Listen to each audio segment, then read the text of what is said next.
اور اللہ کے نبی صلی اللہ علیہ وسلم کے یہ معجزات کا تسلسل، جسے میں نے عرض کیا کہ یہ آپ کی ولادت سے ہی شروع تھا، یہ آپ کی کرامتوں کا سلسلہ. تو ایک صحابیہ حضرت فاطمہ بنت عبداللہ ان کا نام تھا، اور حضرت عثمان بن ابی العاص کی والدہ تھی. وہ فرماتی ہیں کہ جس وقت اللہ کے نبی کی پیدائش ہوئی، آج بھی مکہ مکرمہ میں مروہ پہاڑی کی سیدھ میں وہ جگہ موجود ہے جو اللہ کے نبی صلی اللہ علیہ وسلم کی جائے پیدائش ہے، ولادت کی جگہ ہے. تو حضرت فاطمہ فرماتی ہے کہ میں اس وقت وہاں موجود تھی، اور جب آپ پیدا ہوئے تو میں نے دیکھا کہ سارا گھر نور سے بھر گیا، اور میں نے دیکھا کہ ستارے قریب ہو گئے، یہاں تک کہ میں سمجھنے لگی اور مجھے ایسا ڈر لگا کہ یہ کہیں آپ پر گر نہ پڑ جائے.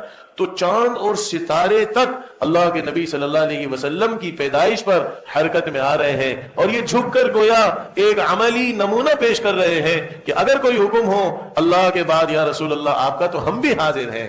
تو یہ جامد اشیاء کا، چاند کا، ستاروں کا، درختوں کا، پتھروں کا، اللہ کے نبی کو پہچاننا، اللہ کے نبی کے لیے جھک جانا، اللہ کے نبی کے حکم پر عمل کرنا، جیسا کہ آج کے کئی معجزات سے پتہ چلا، یہ دلالت کرتا ہے، یہ ہمارے دلوں کی سختی پر دلالت کرتا ہے. ایک ستون اللہ کے نبی کو پہچان رہا ہے. استوانہ حنانہ حسن بصری فرماتے ہیں وہ اللہ کے نبی کی جدائی پر منبر رسول بننے پر رو رہا ہے، لیکن اللہ کے نبی صلی اللہ علیہ وسلم کی اس فراق میں رونے کو، اللہ کے نبی کے عشق میں، کبھی اللہ کے نبی کو بھی تنہائی میں یاد کر کے انسان یوں روئے کہ کاش میں بھی حضور کے زمانے میں ہوتا، کاش میری آنکھیں بھی اللہ کے نبی کو دیکھتی. اور یہ عشق و محبت کی وہ باتیں ہیں جس کی نتیجے میں اللہ والوں کے خواب میں اللہ کے نبی صلی اللہ علیہ وسلم تشریف لاتے ہیں، اور اس سب کا تعلق انسان کے عمل سے ہے. یہ باتیں بہت آسان ہیں، یہ معجزات کے تذکرے بہت آسان ہیں. اصل یہ ہے کہ زندگی میں اللہ کے نبی صلی اللہ علیہ وسلم کی اتباع کوٹ کوٹ کر بھری ہوئی ہو. ایک ایک صحابی متبع رسول تھا،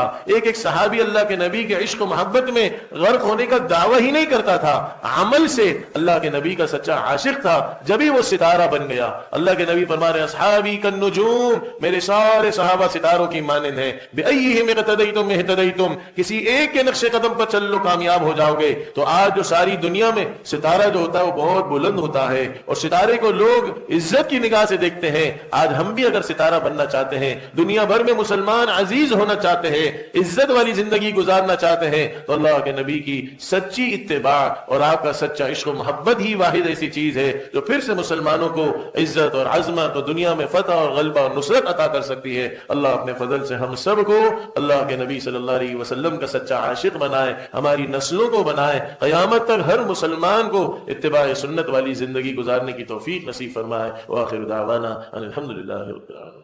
مزید اسلامک ویڈیوز دیکھنے کے لیے Mufti Ilyas Zakariya official YouTube channel کو سبسکرائب کریں اور بیل آئیکن کو کلک کرنا نہ بھولیں.